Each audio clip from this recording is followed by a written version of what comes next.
Nah, kira-kira gimana ya kalau misalnya pendapat Miss Nadine tentang kayak saran Miss Nadine buat persiapan kita ke depannya? Oh, untuk menghadapi perkembangan Ya, zaman. coba dia kamu yang nanya.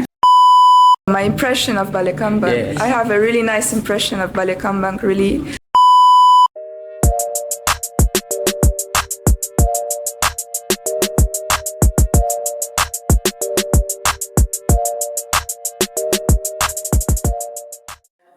Assalamualaikum warahmatullahi wabarakatuh. Selamat datang di Rana Literasi Jurnalistik Balai Kambang. Alhamdulillahirabbil alamin wassalatu wassalamu ala asrafil anbiya'i wal mursalin sayyidina wa maulana Muhammadin wa ala alihi wa sahbihi ajma'in. Saya Dimas Nurul Huda. Dan saya Muhammad Haikal. Hari ini kita bakalan bincang-bincang hangat bareng salah satu narasumber kita. Cuman yang lebih kerennya, mungkin ini video pertama kita kali Tentu ya. pastinya dong. Cuman video pertama kita kali ini itu narasumbernya nggak biasa di mata kalian. Bahkan bukan orang-orang di Iya. Indonesia. Jadi kita bersyukur banget hari ini itu kita dapat narasumber yang luar biasa. Nah, langsung saja ya kita perkenalan. Ya, sekarang kita sudah bersama salah satu narasumber kita yaitu Miss Nadine. Say hi to camera, Miss Nadine. Hi.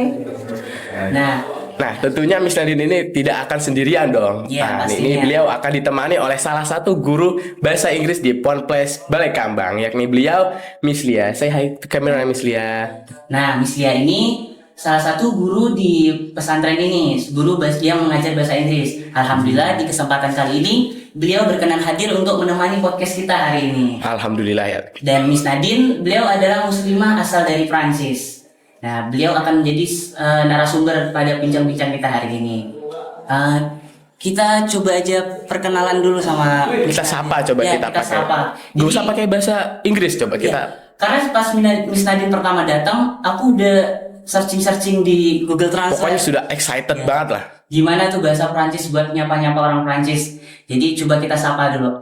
Bonjour Miss Nadine, di Way to my school. Bonjour, merci beaucoup. Ya, merci. Nah, fun fact buat kalian nih guys. Jadi Fun fact bahasa Perancis ini merupakan salah satu bahasa romansa. Jadi karena alunan katanya, pelafalannya itu enak didengar oleh semua orang dan juga syahdu untuk didengar ya Ya. Dimas ya.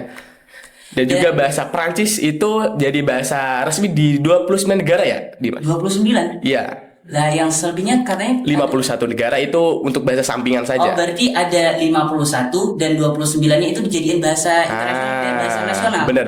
Oh, gitu. Keren banget berarti bahasa. Saking kerennya bahasa Perancis. Nah, kalian kan pasti penasaran nih sama tentang biodata Miss Nadine mungkin. Nah, jadi coba kita kenalan dulu sama Miss Nadine. May you introduce yourself, please? Yes, of course. So, hello everyone. Assalamualaikum warahmatullahi wabarakatuh. So, my name is Nadine. I am 20 years old and I am here because I'm volunteering in Ballet Kambang School. So, I come from France. And I am here because I'm volunteering. I will be like a teacher. I'm a teacher in English, so I learn to students English. And so I will be in Ballet Kambang School until the 22 of October. And yeah, so currently I am in the senior high school, Islamic senior high school. And it's really nice to be here. I really appreciate it. Oh. Jadi Miss Nadine di sini itu sebagai Relawan. Relawan. Bahasa kerennya apa sih? Volunteer. Nah, jadi Ya. gak hanya di Perancis juga. Jadi di Indonesia tuh banyak volunteer yang dikirim ke luar negeri untuk mengajar dan apapun hal di sana. Nah, dan Miss Nadine ini juga muslimah asal Prancis, tapi orang tuanya bukan dari Prancis, guys. Jadi orang tua Miss Nadine itu asalnya dari Bosnia. Yes. Dan Miss Nadine juga itu lahirnya bukan di Bosnia, tapi Miss Nadine lahirnya di Jerman. Ya. Jadi Miss Nadine lahir di Jerman, orang tuanya asal dari Bosnia dan sekarang tinggal di Prancis. Dan tentunya Miss Nadine datang gak cuma berkunjung doang Iya. ya. Mempunyai tujuan yang sangat keren dan juga sangat mulia. Coba ditanya dulu tuh tujuannya di sini tentang apa? Can you tell me why you came to her? Why I can? Yes. Why you Come. come? Why I came here? Yes. Oh, interesting question. I come here because, I wanted to discover another culture. I wanted to discover another culture and I wanted to improve my skills. Of course, I wanted to be able to learn and to teach, of course, English to the students. I want to share my knowledge. I want to share my cultures because I'm French, but I'm also Bosnian. So I think it's really interesting because, I'm French and I'm also Muslim. And here people mostly are Muslims. So it's really interesting. We have so many similarities, of course. And it's beautiful because with the students, I'm also with the teachers. And here I meet a lot of people. So I think it's really nice. Berarti tujuan Miss Nadine di sini tuh sebagai volunteer gitu ya, Ya, Miss Dia, ya? jadi sebagai Miss Nadine mau ke sini sebagai volunteer untuk mengajar bahasa Inggris, untuk sharing pengetahuan, berbagi pengalaman, dan interestingnya Miss Nadine tuh sangat excited dengan Indonesia karena karena mostly people ya, kebanyakan orang Indonesia itu kan Muslim Mayoritas di sana gitu. ya, jadi sangat excited gitu, sangat pengen banget ke sini gitu ke Indonesia. Perjalanan Miss Nadine tuh cukup panjang sebelum datang ke Indonesia, guys.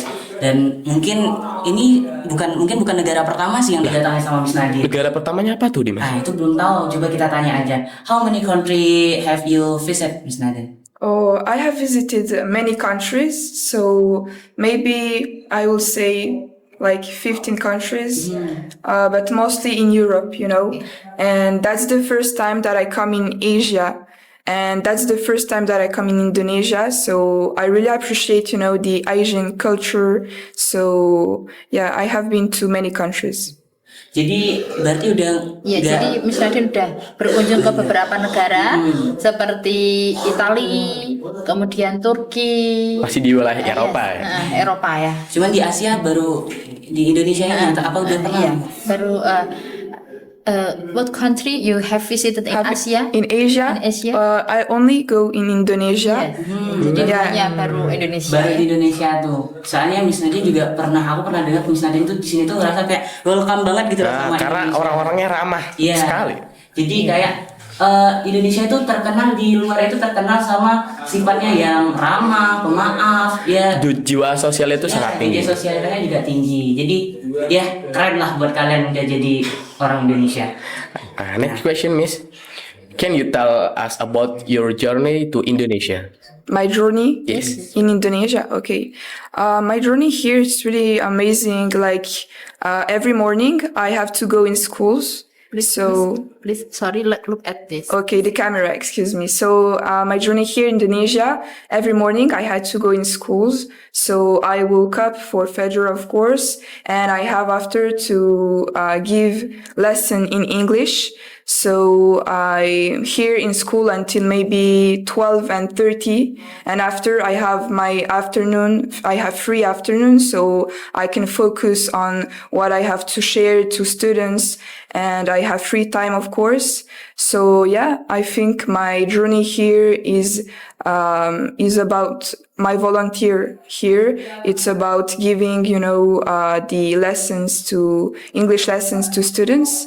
And of course, I'm sharing also moments with my host family, and I'm just discovering Indonesia. So yeah, that's my journey here. Wah, Jalannya seru banget. seru banget. Jadi Udah cepat. senang sebagai volunteer ketemu dengan siswa, mengajar bahasa Inggris, kemudian mengenal budaya Indonesia itu Jadi yang membawa tujuan yang sangat mulia lah itu ya. Iya, sangat Nah, menyenangkan. jadi kita udah tahu tuh perjalanan Miss Nadine itu benar-benar membawa tujuan yang sangat mulia. Dari itu. pagi sampai sore bahkan dijelaskan tadi ya. Jadi perjalanan dari Prancis ke Indonesia tuh nggak cepet loh guys. Jadi perjalanan Miss Nadine juga itu dari Prancis itu nggak langsung ke sini. Jadi Miss Nadine itu transit dulu di Vietnam. Vietnam. Setelah Vietnam baru di Jakarta. Setelah itu baru ke Semarang. Jadi sampailah di sini di Balai Kambang. Jauh-jauh dari Prancis Cuma di Balai Kambang buat ya mengajar santri Ponpes membawa Balai Kambang. tujuan yang mulia untuk Iya. kita ya enggak? Nah sekarang kita masuk ke topik pembahasan kita nih. How much knowledge do you have about Islamic boarding school, Miss Yes, so about Islamic boarding school, I know here that the instruction is about Islamic instructions. So here, the children are involved when are really young in Islamic schools. So here in Islamic boarding school in Indonesia, you have so many Islamic boarding school, and that's even the case in Bosnia. We have many Islamic boarding school. And that's something really interesting because so the boys are separated from the girls, and of course you follow the Islamic like sciences. You learn about Islamic sciences. Here, the students they learn about. I think about fiqh, tafsir, learning Quran, reading Quran, and these things. And they like a day here, a typical day in Islamic boarding school. It's about learning the Holy Quran, and it's about they're doing their obligation, their Islamic obligation, the daily prayers.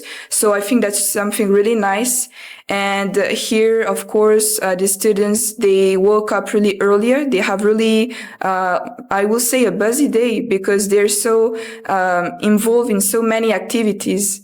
So since the morning to the maybe evening, they have really busy day, a long day. So that's something really, really nice. And I think that Islamic boarding school, it's something really interesting because it helps to the students to become maybe more consistent, to be disciplined, and to make a lot of efforts on the Islamic, I will say, principles. So that's something really nice. Ya, Keren banget ternyata. Sampai sistem-sistem pembelajarannya itu Dasar-dasar dari pondok pesantren sih sudah diketahui oleh Miss Jadi Nadine. nggak perlu diraguin lagi. Pokoknya udah perfect banget lah buat Miss Nadine. Nggak perlu diraguin lagi. Keilmuannya Jadi, juga nggak usah. Pondok pesantren, jadi Miss Nadine kan tahu ya di sini, tahu tentang aktivitasnya santri itu gimana. Jadi mulai bangun sampai tidur lagi itu sangat padat dan ini membuat disiplin, sangat konsisten, dan itu bagus. Jadi pokoknya udahlah Miss Nadine perfect banget lah, nggak usah kita raguin lagi. Keilmuannya, karena kita fun fact juga nih, Miss Nadine ini merupakan sarjana muda ya. Iya, sarjana muda. Lulus S1 itu di umur 20 tahun ya. Yes. Dan di Prancis itu guys, kalian kalau mau lebih cepat lulus, itu di Prancis itu lebih cepat.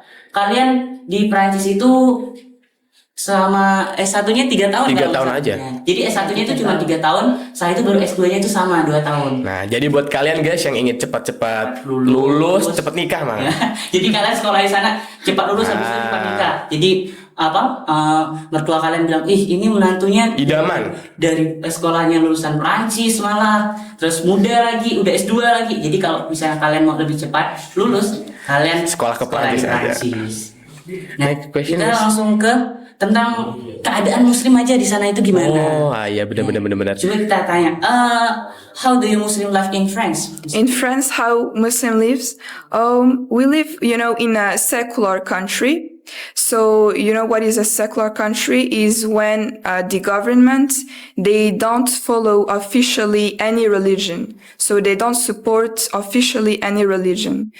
So in that case, in France, it's kind of difficult to be a Muslim in France, I will say, for some reasons, because because it's a secular country, we don't have any support of the government, and so unfortunately, there are a lot of laws against Muslim. Unfortunately, the French government, they use, these laws against Muslim. They use the secularism against Muslim. And so we have a lot of laws that are against, for example, the wear of religious symbols. Yeah. So that's the case in schools, for example. The first law against the way of hijab, the ban of hijab, for example, was in 2004, where children are like prohibited to wear the hijab in schools. So the school children, the middle school children, and also the high school students, they cannot wear hijab in schools. But only the university students can wear hijab. So that's in my case, I can wear hijab in university, but in other schools we cannot wear hijab. So it's difficult for all of the, I will say, young Muslim girls, because it's part of our identity. Like, it's an obligation. The hijab is really important for us, and it's difficult for that. And also for maybe praying. Alhamdulillah, we have mosques, of course. We have a lot of Islamic institutes in France. So we can learn in Islamic institutes, Islamic sciences and this kind of things. But it's maybe, I think, as Muslims in France, we feel maybe oppression from the French government, I think. Berarti jadi agak susah ya di sana. Jadi di cukup sana sedih itu, juga ya. Ya, jadi di sana itu di sekolah itu nggak boleh bawa atribut keagamaan gitu ya, Mas ya. Dan juga pemerintah dengan keagamaan itu sangat bertolak belakang. Jadi terpisah. Kalian ya agama-agama, negara-negara yang Iya, jadi pemerintah tidak mensupport agama, jadi terpisah. Jadi ketika di sekolah itu memang dari SD sampai SMA ya, itu tidak diperbolehkan menggunakan hijab. Tetapi ketika sudah kuliah, universitas itu baru boleh gitu. Jadi memang tidak ada support dari pemerintah untuk hal-hal keagamaan. Karena negara sekuler ya. Berarti bahkan bukan cuma Islam aja itu. Iya, tidak. Agama-agama lainnya juga tidak boleh ya, Bu? Iya, Jadi karena memang terpisah, sekuler itu terpisah. Jadi kayak mungkin kalung salib juga itu mungkin boleh. Nggak boleh. Itu tentunya sangat menyulitkan bagi para pelajar gitu. Iya. Sebenarnya buat mereka ya, keinginan mereka buat menutup aurat itu ya agak susah di sana karena negara punya peraturan sendiri. Nah, jadi kita sebagai santri Balai Kambang intinya apa? Bersyukur. Terlebih Indonesia, pokoknya bersyukurlah kalian udah jadi masyarakat Indonesia yang bebas untuk beragama. Kalian mau pakai apa aja bisa, bebas lah pokoknya. Tinggal semangat belajar aja Tinggal semangat aja kalian, jangan malas-malasan. Udah didukung sama negara, fasilitas. Oke lah semuanya. Kalian mau sekolah tentang keagamaan, pesantren juga banyak tuh di Indonesia. Banyak banget. Banyak banget. Guru-guru keagamaan juga banyak di Indonesia. Jadi kalian ya nggak perlu susah-susah lagi lah kalian tentang ke pendidikan keagamaan di sini. Next question, Miss. Yes. What is the view of the people your place toward Islam? Towards Islam, Yes. I think it depends what they think about Islam in France. I will say it depend of, the mindset. Like if they're open-minded, they think about Islam that is something, it's a religion, really respectful religion with some respectful values. And they think that we, as Muslim, we are really grateful for everything, because always we say Alhamdulillah for everything, even in the worst, in the difficulties, you say Alhamdulillah. So it's something really that they say to us, that they admire how Muslim people are just grateful for everything. And they say that it's something really interesting and that give us, maybe I will say, inspirations. But there is also the other case when French people are maybe not really open-minded. And in that case, unfortunately, they think that Muslims are maybe, extremists, that we are maybe, they think that also we can be terrorists, or, they think that because we have, unfortunately, with the media, and they portray us as in a wrong way. We have a lot of misconceptions, unfortunately, because of the French media. And I think there are two types of mindset, of way of thinking about Muslims. Jadi pandangannya itu jadi tidak pandangannya terkalahkan. ada dua. Jadi orang Prancis melihat Muslim itu ada dua. Kalau orangnya open minded, dia itu respect. Jadi dia sangat menghargai agama Islam ya. Jadi mereka itu menghargai. Tapi ada juga yang memang itu close minded ya. Dia itu mungkin pikirannya Islam itu kayak teroris kayak gitu. Jadi tapi orang-orang Muslim di sana itu tetap bersyukur. Mereka dalam keadaan apapun tuh hanya bilang alhamdulillah, meskipun dalam keadaan yang sulit Iya. mereka bilang alhamdulillah. Jadi perlu perjuangan yang luar biasa daripada kita yang di Indonesia yang mayoritas Muslim ini ya Iya, gitu. jadi kayak tergantung orangnya masing-masing Bu, ya Iya. gimana itu pandangan tentang Islam. Jadi intinya ya itu Bersyukur. Iya. Kita hidup di Indonesia sudah bersyukur, gak ada yang mau cilkan agama Islam karena mayoritas agama di sini tuh ya Islam semua. Bahkan agama-agama lain juga di sini tuh tidak saling dirundungkan. Jadi kalian untuk beragama itu bebas banget. Karena toleransinya yang sangat tinggi. Iya, walaupun seperti di Perancis itu tergantung orangnya, ada yang menghargai, tapi ya alhamdulillah lagi masih ada yang untuk menghargai orang Muslim di sana. Alhamdulillah. Nah, kita lanjut ke soal selanjutnya. Apa nih? Dimas? Tentang can the Islam learning caps and hair be applied in your plans? I think it's difficult for some reasons that I say maybe before because we have a lot of laws against Muslims. I will say we have a lot of laws that bans the way of hijab in schools. Also, I talk about this because in my case, I wear hijab in France. So, for example, in France, you cannot wear the hijab, like in schools, but also many companies, they don't allow you to wear hijab. So if you want to find a job, it's difficult because, they will say that you have to take off your hijab. So it's something, really oppressive, I think. And, there are many, I will say a lot of cases where we feel oppressed, especially as Muslim women, because, for example, when there was like the Olympic Games, the French Muslim athletes, and the women, they cannot wear hijab. So it's really paradoxal because, the athletes from the other countries, they come in France, they are Muslim. So the Muslim women from other countries, they come in France and they can wear hijab, of course, because it's their freedom. But the French Muslims athletes, they cannot wear hijab. So imagine, it's really unfair. And yeah, I think for some reasons, sometimes it can be difficult. Berarti bukan cuma pelajar aja, bahkan atlet Bu ya itu Ya, dilarang. atlet pun, karena atlet itu kan dari pemerintah ya, dia kan delegasi dari pemerintahan, jadi memang agak sulit karena tidak bisa menggunakan hijab untuk atlet. Padahal di negara lain ketika bertanding, atlet itu kan boleh pakai hijab. Nah, itu ya yang memang harus agak berat, memang agak berat gitu. Berarti di sana itu muslimnya minim gitu lah. Jadi ya susah lah intinya. Seperti kayak Olimpiade kemarin ya, yang di Paris itu Iya, atlet yang Muslim itu tidak boleh menggunakan hijab. Jadi intinya kalau itu bersangkutan sama negara itu tidak boleh membawa properti keagamaan. Sesuatu yang bersangkutan sama negara itu nggak boleh membawa properti keagamaan. Nah, jadi kira-kira itu gimana sih tentang cara orang Muslim di sana untuk belajar tentang Islam ya kan? Coba kita tanya yang orang asli sana aja langsung. How do people around here learn about Islam, Mas Nadine? Yeah, so in France, I will say, because I live in France, so I will talk about learning Islam in France.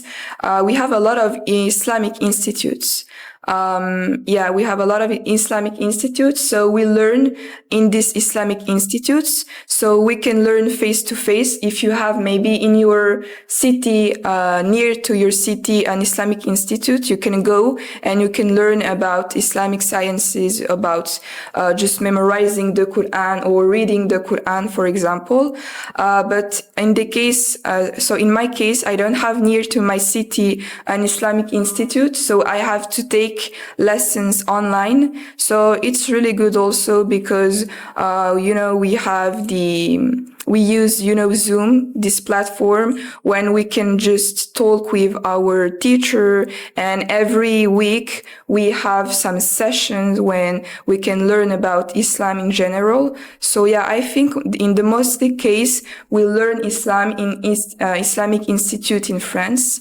But I think also we can learn the first, maybe a lot of, I will say, people, like for example, the children, of course, firstly, they learn Islam with their parents, I will say. Berarti masih ada fasilitas Bu ya di sana buat belajar Islam tentang Ada. Jadi ada institut Islam di beberapa ada institut Islam kalau deket. Tapi kebetulan Miss Nadine itu kotanya jauh dengan institut Islam. Jadi memang Miss Nadine itu belajarnya ya dengan orang-orang terdekat dan dengan Zoom. Jadi berarti online nih? Iya, online. Jadi dengan online. Jadi Zoom itu biasanya kan ada gurunya gitu ya. Gurunya itu punya pertemuan seminggu berapa kali atau misalkan setiap hari apa kan gitu. Nah, jadi belajarnya online. Tapi untuk anak kecil itu memang belajar Islam ya dari orang tuanya itu, karena tidak ada masjid musola misalkan untuk ngajar ngaji gitu nggak ada. Jadi masih minim fasilitas keagamaan di sana. Meskipun banyak masjid tapi tidak hanya untuk sholat mungkin ya, jadi tidak untuk mengajar ngaji kayak gitu enggak. Tapi benar-benar bukan sampai nggak ada, lebih bukan masih ada. Iya, Cuman masih sangat ada. mini. Cuman mini, memang terbatas gitu. Jadi ya intinya apa tadi Kak? Bersyukur. Kalian di Indonesia tuh udahlah gampang Kalian banget. belajar di pondok pesantren tuh mau belajar fikih, tasawuf atau yang lain-lainnya itu gampang. Kitab juga ada, guru bahkan banyak. Ya, kiai di setiap desa aja ada pasti, nggak mungkin nggak ada. di Indonesia. Benar. Jadi ya intinya kalian banyak-banyak bersyukurlah udah jadi orang Indonesia.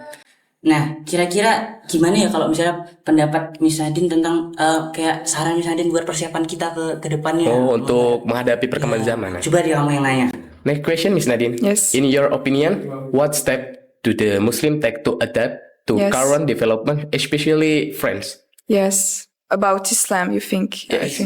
I think, yeah, it's a complex question, but in my opinion, I will say that we have to be maybe, solidar. We have to be, more stronger because, the French government, they want that maybe the Muslim community, that they are divided.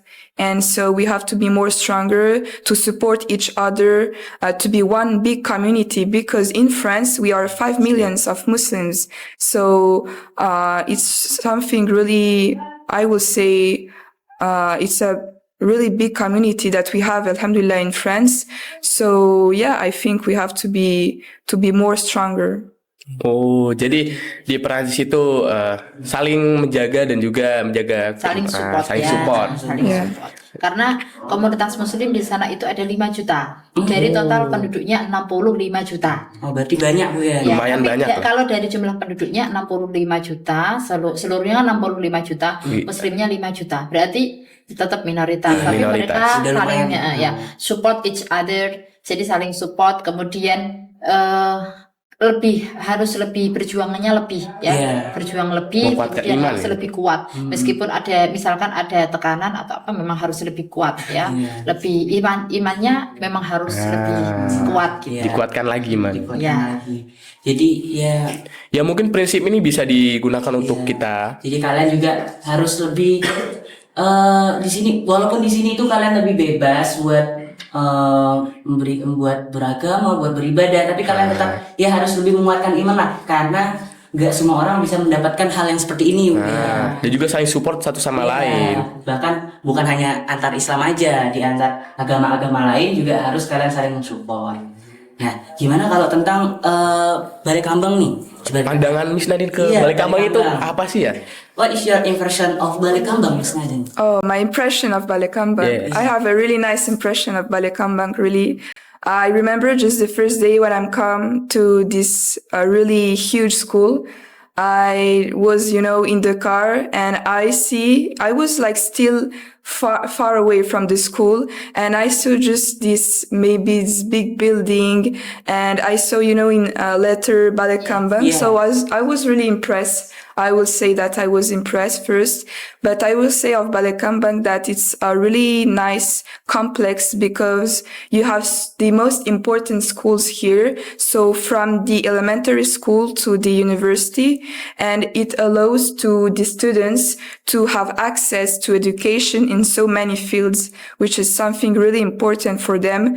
And I think, I really like the fact that also in Ballet Kambang you have really beautiful masjid, mosques. So I think it's really nice. And also here, every school, when I go in every school here, it's so clean. And here the infrastructures are really modern and they're not really old. So that's something really nice, I think. And I really appreciate this school.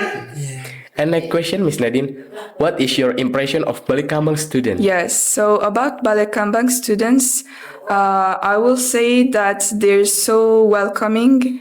They're so really, they always smile. They are so, This camera. yes, they're so smiling and they are really nice with me. And I will say that when I teach to them English, they're really active. They're so motivated to learn about English. They put a lot of efforts, I will say. And I will say that the Ballet Kambang students are really hardworking because they have really long days, busy days. So they woke up really, really earlier in the morning and they have after, they are involved in so many activities, so many different activities. So it's about, maybe they learn about standard, I will say, subjects, and also about Islamic subjects. And during all of the day, they have to pray, of course. So I will say that they have to be proud of this because they know what is discipline, they know what is being consistent. So Berarti cukup senang lah datang ke sini gitu. Jadi Miss Nadine pertama kali ke sini tuh melihat tulisan selamat datang Balai Kambang tuh ya, masih di mobil tuh. Nah, Miss Nadine, oh ini kayaknya sekolahnya ini bagus gitu. Kemudian sampai sini melihat gedungnya yang besar, kemudian sekolahnya bersih, masjidnya juga, masjidnya bagus, itu sangat sangat terkesan buat Miss Nadine dan siswa-siswanya juga sangat tertarik untuk belajar bahasa Inggris. Jadi kayak merasa nyaman lah datang ke Balai Kambang. Katanya juga siswanya juga murah senyum malah. Murah senyum, terus sering tertawa. Ekstrovert banget lah, bukannya orang Indonesia lah. Ekstrovert banget. Jadi kayak keren lah buat kalian, apalagi santri Balai Kambang sendiri. Nah, keren. Sebelum kita selesaikan pembicaraan kita minta kata-kata dulu nggak sih, kayak motivasi dong dari buat Miss Nadine buat kita, khususnya santri Balai Kambang. Nah, what is your message for us, especially Balai Kambang students, Miss Nadine? Yes. My message, I will say to all of the students of Balai Kambang that you have to be proud of what do you do because you work all the day, you are learning all the day. And for example, I just want to say about something, here, maybe, I think it's about Indonesian culture, of course, but here you don't sleep so many hours. Maybe per night you sleep maybe 4 or 5 hours. But in Western countries it's so different because we sleep more than 8 or sometimes it's 9 hours per night. So imagine like all of your days is a full day, and I will say that it's something really nice. And I will say that, just don't give up. And, all the efforts that you're doing now, I think, of course, you will be rewarded for all of what are you doing now. Berarti ini harus kita terapkan lah dari saran-sarannya, Bu. Intinya harus kuat. Jadi sarannya Miss Nadine, jangan menyerah, don't give up, jangan menyerah. Yes. Karena apa yang kamu lakukan itu pasti akan membuahkan hasil. Ya di sini dengan bekerja keras di sini sebagai siswa kan kalian bekerja keras ya ini kan intinya ya. Karena harus bangun pagi, harus dapat standar ini gitu kan, harus melakukan ini. Nah itu jangan menyerah. Bahkan jam tidurnya juga sedikit. Jangan meskipun dengan standar yang seperti itu berbeda tapi kalian kuat gitu ya. Jadi keren buat santri-santri Indonesia Jadi walaupun kalian ya tidurnya kurang, terus ya lebih banyak belajar waktu bermainnya dikit ya nggak kali ya. Ya seperti yang Montas kita aja. alamin aja sebenarnya. Jadi ya walaupun kita lebih fokus ke pembelajaran, ya itu harus kalian syukuri karena kalian lebih banyak waktu untuk belajar. Ya kayak zaman-zaman dahulu itu kan untuk belajar itu susah ya kan. Apalagi buat orang-orang buat perempuan zaman dulu itu kan pembelajarannya agak susah ya Bu ya. Susah. Nah, jadi intinya apa? Bersyukur. Apa-apa tuh intinya kalian bersyukur lah di sini.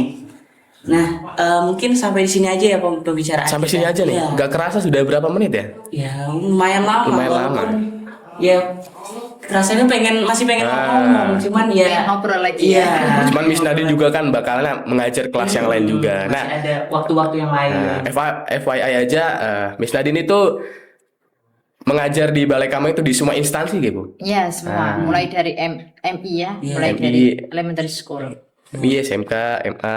SMK, MA. Jadi enggak cuman di salah satu instansi aja. Jadi di semua instansi itu diajar sama Miss Nadine. Pokoknya intinya perfect lah buat Miss Nadine. Terima kasih banget buat Miss Nadine. Jadi kalian harus bersyukur di Balai Kambang ini kita dapat volunteer ya kan. Tidak semua sekolah itu dapat gitu kan. Tidak, apalagi volunteernya jauh-jauh dari benua lain bahkan. Ah. Datang ke sini buat ngajar Bahasa kalian. Inggris. Intinya, bahasa Inggris itu juga penting guys. Jadi kalian mau datang ke negara-negara yang bahasanya beda, yang penting kalian bisa bahasa Inggris itu gampang. Kemarin juga Miss Nadine berpesan kepada kita, jadi kita tuh harus semangat belajar bahasa Inggris Iya. karena bahasa internasional. Jadi kalian misalnya datang ke Maroko, misalnya Maroko itu kan bahasanya Beda. beda. Tapi kalian masih tetap bisa berkomunikasi. Yang penting kalian bisa bahasa Inggris. Bahasa Inggris. Jadi intinya bahasa Inggris itu penting banget lah buat kehidupan kalian. Thank you very much Miss Nadine. You are welcome. Nice to meet you. Yeah, nice to meet you too. Jadi cuman ini mungkin penutupan kita hari ini, sampai di sini pembicaraan hangat kita, sangat hangat banget Sangat. hari ini. Nelson Mandela pernah berkata, pendidikan adalah senjata paling ampuh untuk mengubah dunia. Dan Benjamin juga pernah berkata, Anda bisa menunda tapi waktu tidak akan menunggu. Jadi kalian harus tetap memanfaatkan waktu sebisa mungkin dan jangan malas-malasan untuk Jangan belajar. malas-malas. Memanfaatkan apa yang telah disediakan oleh Tuhan, oleh Allah kepada kita. Dari waktu, fasilitas, intinya kita manfaatkan sebaik mungkin Dan kita lah. syukuri semuanya. Iya. Dan mungkin itu dari kami, kurang lebihnya kami mohon maaf. Wallahul muwaffiq ila aqwamit thoriq. Assalamualaikum warahmatullahi wabarakatuh.